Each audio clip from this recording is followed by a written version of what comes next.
Hello my dear students. आज हम जिस विषय के बारे में पढ़ने वाले हैं उसका नाम है शब्द। शब्द कैसे बनते हैं और शब्द के भेद के बारे में सीखेंगे। सबसे पहले शब्द का अर्थ। वर्णों का ऐसा समूह हो जिसका निश्चित अर्थ होता है उसे शब्द कहते हैं। अब वर्ण क्या है? जब हम एक शब्द को अलग करते हैं तो हमें उसमें वर्ण दिखाई पड़ते हैं, जैसे कि तोता। तोता शब्द को हम अगर अलग करेंगे तो उसमें हम त वर्ण को प्राप्त करते हैं जो ओ और आ की मात्रा से जुड़ा हुआ है। उसी तरह रामा शब्द में र और मा वर्ण के समूह से ही रामा शब्द बना हुआ है। अब हम शब्द के भेदों को देखेंगे। शब्द के कई प्रकार के भेद हैं। उनमें से सबसे पहला है वाक्य के प्रयोग में आने वाले शब्द। हम जो भी शब्दों को अपने वाक्य में प्रयोग करते हैं उनके दो तरह के भेद हैं। पहला है सार्थक शब्द। जिन शब्दों का अर्थ हो उन्हें सार्थक शब्द कहते हैं। जैसे कि आप चित्र में देख सकते हैं, एक कमल का फूल और पुस्तक है और आप उन्हें देखते ही एक अर्थपूर्ण वाक्य बना सकते हैं। और दूसरा है निरर्थक शब्द। जिन शब्दों का कोई भी अर्थ नहीं होता उन्हें निरर्थक शब्द कहते हैं, जैसे कट, किच, वाना।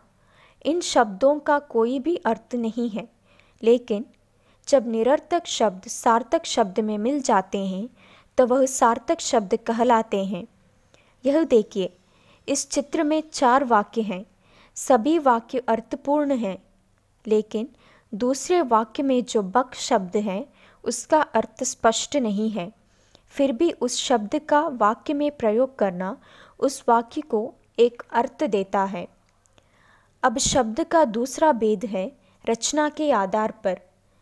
रचना मतलब बनाना या बनावट।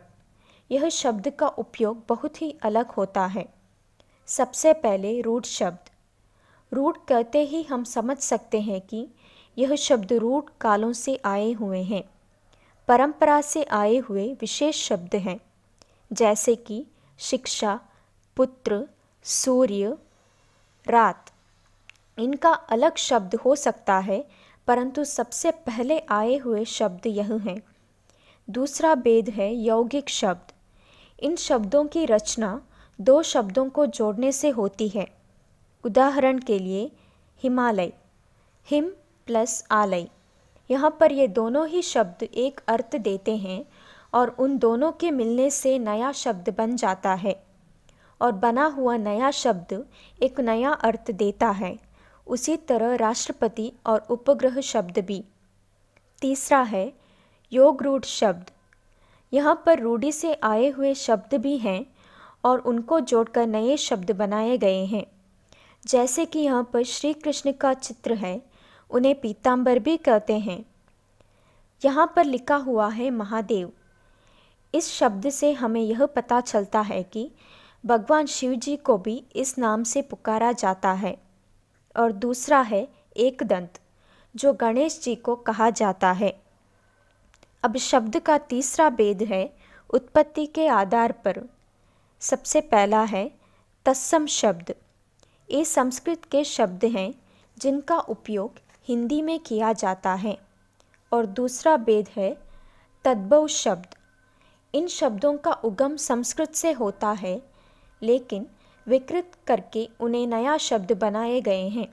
यहाँ पर आप देख सकते हैं, इस चार्ट में तत्सम और तद्भव शब्दों को दिया गया है। उनका अर्थ एक ही है, परंतु उच्चारण अलग है। नृत्य का तद्भव रूप है नाच, और हास्य शब्द को हंसी शब्द में बदला गया है। और ऐसे संस्कृत के कई शब्दों का पुनर्निर्माण किया गया है। तीसरा भेद है विदेशी शब्द। यह अलग अलग देशों के भाषाओं के शब्द होते हैं, जैसे नीचे दिए गए हैं। यह शब्द अलग भाषा के होने पर भी उनका उपयोग हिंदी भाषा में किया जाता है। तो आज हमने शब्द के 3 प्रकार को देखा, पढ़ा और समझा। आपके लिए यहाँ पर एक क्रियाकलाप दिया गया है जिसका उत्तर और बाकी बचे शब्द के भेदों के बारे में हम अगली क्लास में देखेंगे। धन्यवाद।